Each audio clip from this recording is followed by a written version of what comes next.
자, 가산요소 와서 보시면은 가산요소는 6가지가 있고요. 일단 처음으로 수수료, 중개료 이렇게 나와 있는데 가산요소라는 게 왜 있을까라는 걸 생각을 해보면은 자, 딱 보세요. 여기 와서 보면은 가산요소라는 건 사실 얘네 둘 간에 합의된 물품 가격에 포함되어 있지 않기 때문에 가산을 하는 거거든요. 가산을 하는데 그럼 왜 포함이 안 돼 있을까라고 하면은 얘는 뭘 하는 애예요? 지금 얘가 죽었다고 생각해 보세요. 죽이진 맙시다. 사라졌어. 그래서 사라져서 S가 자기가 제조도 해야 돼. 그러면은 일반적으로 얘는 제조도 하고 판매도 하는 애일 거고, 예를 들어서 이 물품이 어떤 뭐 특허 물품이다, 특허품이다, 뭐 이런 식으로 되면은 그거에 대한 권리도 자기가 다 갖고 있고 뭐 그러겠죠. 그리고 얘네 둘 간에 직거래를 하면은 중간에 누가 끼어 있거나 그럴 일도 없을 거예요. 그렇죠? 근데 그 세상을 살다 보면 좀 그렇게 살고 싶은 대로 안 살아지는 경우가 있잖아요. 얘한테 물품을 살라고 했더니 잘 모르겠으니까 중간에 뭐 이런 에이전트들을 끼고 거래를 해야 될 수도 있고, 아니면 중간에 이런 브로커들을 끼고 거래를 해야 되는 경우가 발생할 수도 있고, 그러면 이런 애들을 끼우고 거래를 한다라는 건 반드시 얘네한테 지급하는 수수료, 중개료가 지급이 돼야지 물품이 들어올 수 있다라는 거죠. 그렇기 때문에 그런 경우에는 이 구매자가 물품을 구매하기 위해서 지급하는 총 금액엔 포함되어 있지 않지만 어쨌든 저것도 수입 물품이 수입되는 과정에서 구매자가 지급한 가치고 수입 물품의 가치에 포함되어 있다라는 식으로 생각해서 수수료 및 중개료가 있는 거고요. 그 다음에 얘가 제조 판매하는 애면은 포장도 당연히 누가 해야 돼요? S가 해야 되죠. S가 당연히 포장도 열심히 깔끔하게 해서 줘야 되는데 갑자기 B가 야 용기 여기다 담아, 아니면 야 포장할 때 이거 써 라는 식으로 주면은 어떻게 하겠어요? 얘가 용기 포장을 주면은 얘네 둘 간에 합의된 물품 가격에서 S는 당연히 자기가 제공받은 용기 포장 가격만큼 물품 가격을 낮춰주겠죠. 아니면은 안 낮춰주면 어떡해요? 라는 식으로 하면은 얘가 가만히 있지 않을 거예요. 내가 왜 이걸 줬는데 안 낮춰줘? 라는 식으로 하면서 할 거고, 안 낮춰줬는데 얘가 가만히 있었다? 그럼 얘는 바보거나 아니면 얘네 둘이 특수관계자일 수도 있다라는 생각을 해볼 필요가 있어요. 뭔가 항상 구매자가 부담했으면 구매자가 부담한 부분만큼은 깎일 거다라는 게 상식적인 생각으로 생각을 하시면 돼요. 그리고 얘가 제조를 해야 되고 생산을 해야 되는데 B가 생산과 관련된 재료를 공급하거나 뭐 생산과 관련된 용역을 공급하거나 한다라고 하면 당연히 물품 가격 깎이겠죠. 근데 분명히 수입 물품에는 얘가 공급한 재료나 용역도 체화가 되어 있고 결합이 되어 있을 거 아니에요. 그렇기 때문에 그 가치만큼 가산을 해줘야 된다라는 논리가 있을 수가 있는 거고, 얘가 권리권자면은 당연히 얘가 판매하는 물품 가격에 포함시키거나 아니면 따로 받거나 할 건데, 따로 받는다? 뭔가 권리 사용료를 따로 받는다라고 하면 그때는 역시 물품은 그 특허품이기 때문에 그 특허에 대한 권리 가치도 포함되어 있어야 되는데 그게 따로 지급된다거나 아니면 제3자한테 지급된다라고 하면은 과세가 될지 말아야 될지 한번 검토를 해서 과세를 해야 된다라는 것도 이 가산 요소의 논리입니다. 그 다음에 초보, 쫄보 둘이서 거래할 때 발생하는 게 뭐죠?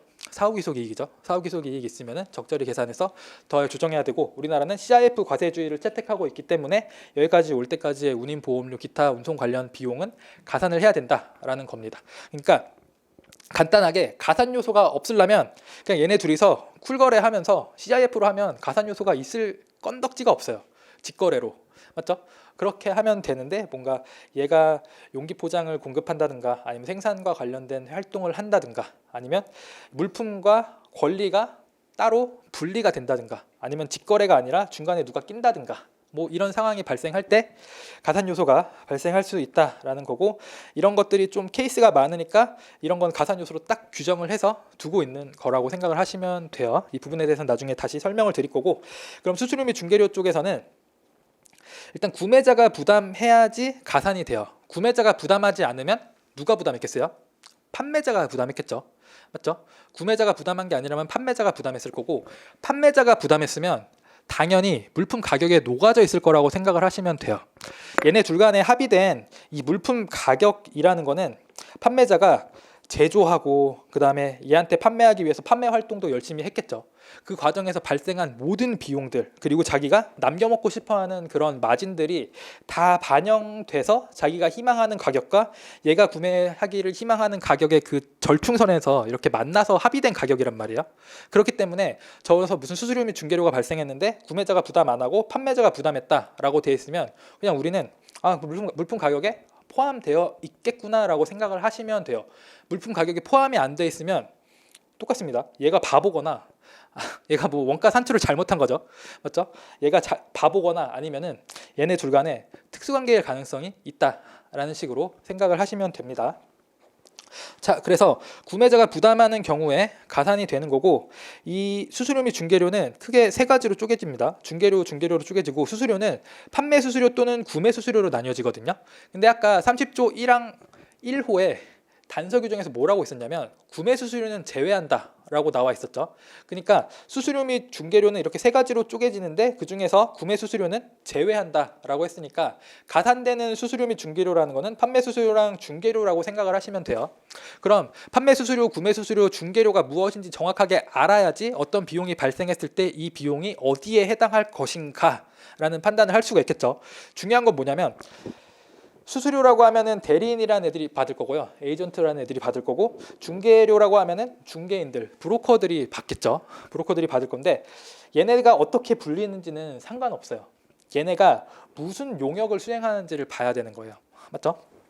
그래서 보면은 수수료 중에서 판매 수수료는 고물주, 보온주예요. 고객을 물색하거나 주문을 받고 보험, 운송을 주관하는 역할을 하는 게 이 판매 대리인이 하는 거고 그거에 대한 대가로서 받는 게 판매 수수료다라고 생각을 하시면 되고 구매 수수료는 공구샘물 보온 보이날이라고 되어 있거든요. 공급자를 물색하고 구매자 요구사항을 전달하고 샘플을 수집하고 물품을 검사하고 보험, 운송, 보관, 인도를 알선하는 역할. 다 외웠죠? 자, 그렇게 되어 있는데 다만 자소통이라 그래서 자기 계산으로 용역을 수행하든가 아니면 소유권이나 이와 유사한 권리를 갖거나 거래를 통제하거나 실질적 영향권을 행사하는 경우에는 얘를 구매 대리인으로 안 봐요. 생각해보면 자기 계산으로 뭘 해? 그 다음에 물품에 대한 소유권을 가져. 물품의 소유권을 가져서 소유권을 구매자한테 넘겨줘? 소유권 넘겨주는 애 누구예요? 판매자죠. 그러니까 이런 경우에 해당하면 사실상 S가 B한테 물품 판매하면서 이 A라는 구매 대리인이 얘를 도와주는 것처럼 보였는데 사실은 알고 봤더니 이거는 이렇게 되는 거거든요. 이 대리인이라고 불리는 애가 S한테 물품을 사서 구매자한테 판매를 하고 있는 판매를 하고 있는 상황과 똑같이 되는 거예요. 그러면은 얘가 원래대로 따지면 우리 이렇게 생각했겠죠. 얘가 물품 100원에 구매를 하는데 그 중에서 5% 수수료를 얘한테 주는데 이거는 구매 수수료니까 비과세고 100원으로 과세하겠습니다 라고 주장을 했는데 얘가 자소통을 하고 있다. 그러면 결국에 A가 100원에 구매를 해서 얘한테 105원에 판매를 하는 것과 동일한 상황이 되는 거다라는 거고 이거에 대해서 나중에 자세하게 보도록 하겠습니다. 그럼 당연히 A라는 애한테 지급하는 수수료는 제외되는 구매 수수료가 아니라 과세돼야 되는 사실상 판매자한테 지급되는 금액이니까 판매자한테 지급되는 물품 대가의 일부예요. 그러니까 실질적 가격이 돼야겠죠. 나중에 그런 것도 다 보도록 할 거고요.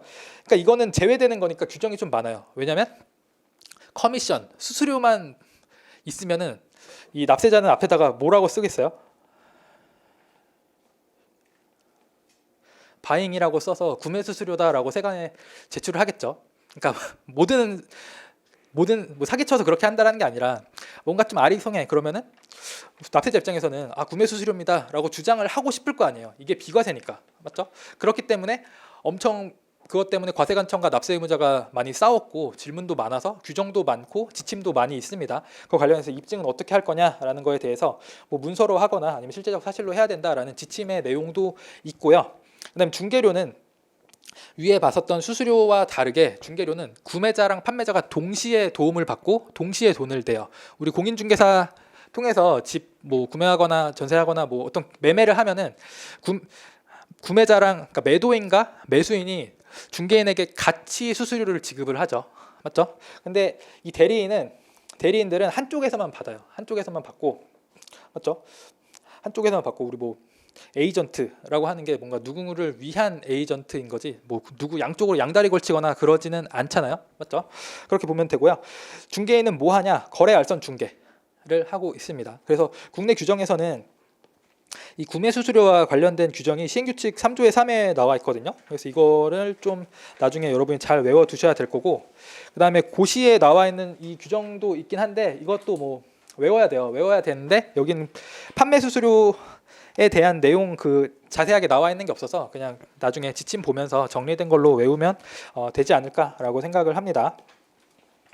그리고 용기 포장 같은 경우에도 동일체로 취급돼야 된다. 수입 물품과 동일체로 취급돼야 된다라는 거는 여러분 HS에서 나중에 통칙 제5호에서 배울 거예요. 어떤 물품, 우리가 지금 제가 만약에 커피를 샀어요. 그럼 커피라는 건 뭐예요? 액체 상태인 거죠. 근데 지금 이 용기에 플라스틱 용기에다 담아주잖아요. 그러니까 그러면 이거를 품목 분류함에 있어서는 원래대로 따지면은 커피 22류에 해당하는 액상 상태의 커피, 그리고 이 용기는 플라스틱이면 39류란 말이에요. 그러면 별도로 분류가 돼야 되는데 이거를 품목 분류함에 있어서 저는 그냥 커피 그다음에 22류 이렇게 그냥 하나로만 신고를 할 거란 말이에요. 그럼 나는 액상의 커피를 수입을 하는데 지금 이 용기가 함께 수입되지만 커피와 함께가 분류가 됩니다. 왜냐하면 이걸 따로 분류하는 게 의미가 없기 때문에 그런 거죠. 맞죠?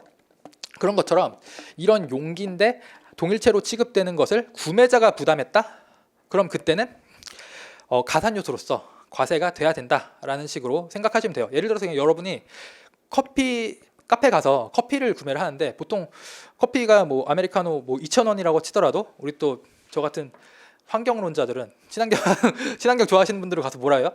텀블러에 주세요 라고 한다든가, 그러면 텀블러 갖고 온 사람들한테 깎아주는 카페들도 있죠. 맞죠? 근데 그 텀블러는 반복 사용되기 때문에 동일체로 취급이 안 돼요. 그러니까 정확하게 보기엔 좀 그렇죠. 근데 저는 막 이런 거 들고 가서 내가 사가 우리 집에 일회용 컵이 많으니까 내가 사가 그래서 여기다가 담아주세요 라고 하면은 그때는 커피값이 줄어들겠죠. 하지만 관세선을 넘어가는 순간 이 커피에는 이 용기 포장에 대한 가치도, 이 용기에 대한 가치도 포함되어 있어야 되는 거잖아요. 맞죠? 그렇기 때문에 너 이거 얼마에 샀어? 라는 식으로 저한테 물어볼 거고, 저 이거 얼마에 샀습니다 라고 하면 그것까지 가산해서 과세를 할 거다 라는 식으로 생각을 하시면 됩니다. 사실 여기서는 규정도 별로 없고요.